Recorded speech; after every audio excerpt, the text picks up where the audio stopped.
Nous sommes en septembre 1983, à Alamogordo, au Nouveau-Mexique. C'est une petite ville posée au bord du désert, à côté d'une base militaire et d'une décharge municipale. Un matin, des smirmorques commencent à arriver.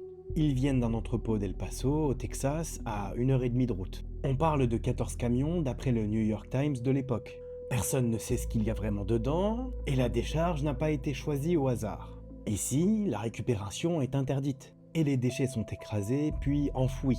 Exactement ce qu'il faut lorsqu'on veut faire disparaître quelque chose. Les camions déversent leur cargaison dans une fosse, des bulldozers roulent dessus pour tout écraser, on recouvre de terre et de déchets, et enfin pour décourager les curieux qui fouillent la nuit, on coule une dalle par-dessus. Le journal local en parle, le New York Times fait un article, et puis plus rien. Tout le monde oublie. Tout le monde sauf les joueurs. Parce que pendant 30 ans, une rumeur va circuler. Ce qu'il y a dans ce trou, sous cette dalle, c'est le plus grand aveu d'échec de l'histoire du jeu vidéo. Et cette histoire, tu l'as peut-être déjà croisée en anecdote rétro. Mais la question, c'est pas qu'est-ce que Atari a bien pu enterrer dans le désert, mais la vraie question, c'est pourquoi l'industrie du jeu vidéo continue d'enterrer ses propres jeux en 2026, et pourquoi, cette fois, le trou, c'est ta bibliothèque. Et c'est ce que je vais te démontrer dans cette vidéo.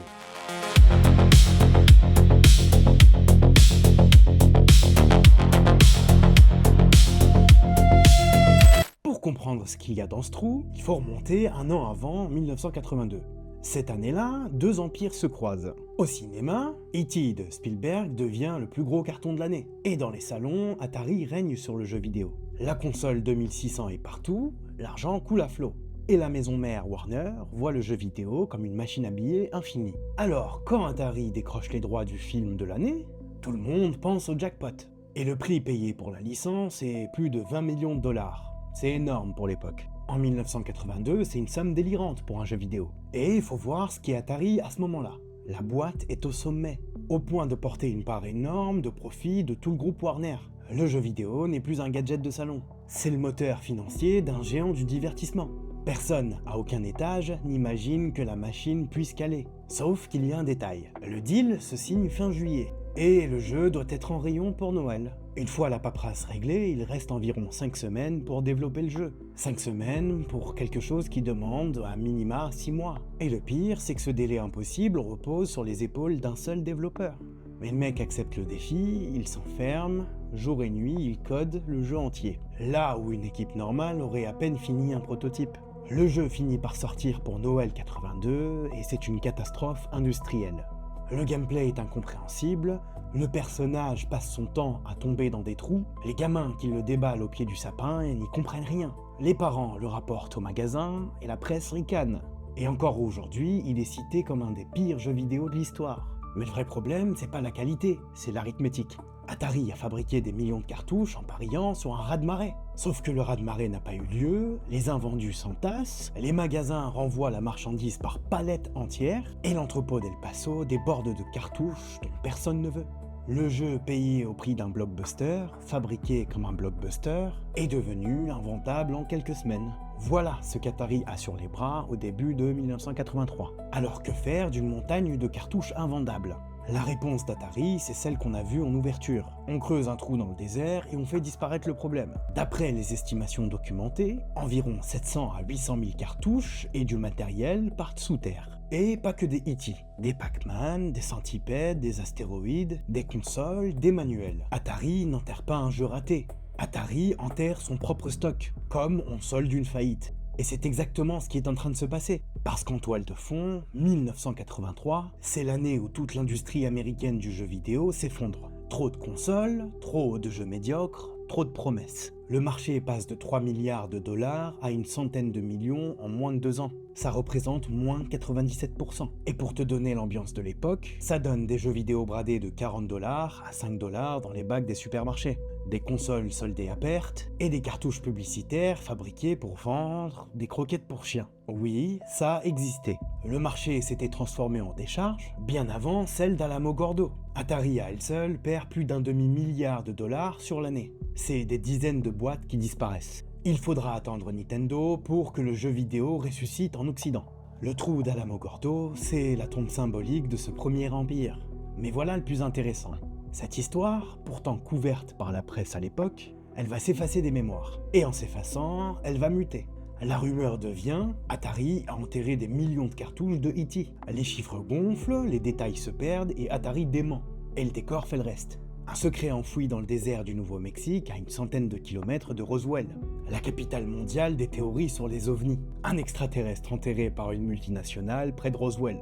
L'histoire était trop parfaite pour rester un fait divers. Elle devait devenir un mythe. Et pendant 30 ans, c'est la légende urbaine du jeu vidéo. Trop belle pour être vraie, jusqu'à ce que quelqu'un décide de creuser, littéralement. Avril 2014, une équipe de documentaristes soutenue par Xbox débarque à Alamogordo pour tourner Atari Game Over. Leur pari, c'est localiser la fosse et creuser, en public, caméra allumée. Le guide de l'opération, c'est un habitant du coin, un ancien de la collecte des déchets qui avait assisté à l'enterrement de 83 et passé des années à recouper les archives. La ville accepte, mais impose ses conditions. 2 jours de fouille sur 4 acres, dans une décharge qui en fait 300. Autant chercher une cartouche dans une botte de foin à 10 mètres de profondeur. Le 26 avril 2014, devant environ 200 curieux, les pelleteuses attaquent. Et la journée commence mal. Des heures de déchets, de terre, de vieux matelas. Le vent du désert soulève la poussière et les sceptiques ricanent déjà. Il n'y a rien. Il n'y a jamais rien eu. C'est une légende. Même l'équipe commence à douter. Et puis, les godets remontent quelque chose. Des manuels, des cartouches, des E.T. par dizaines.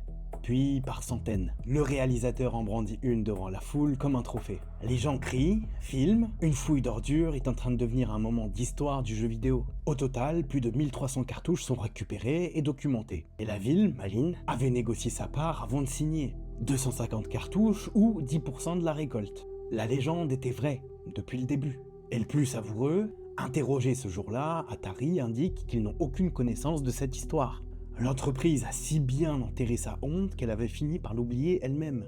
La suite est un retournement de conte de fées.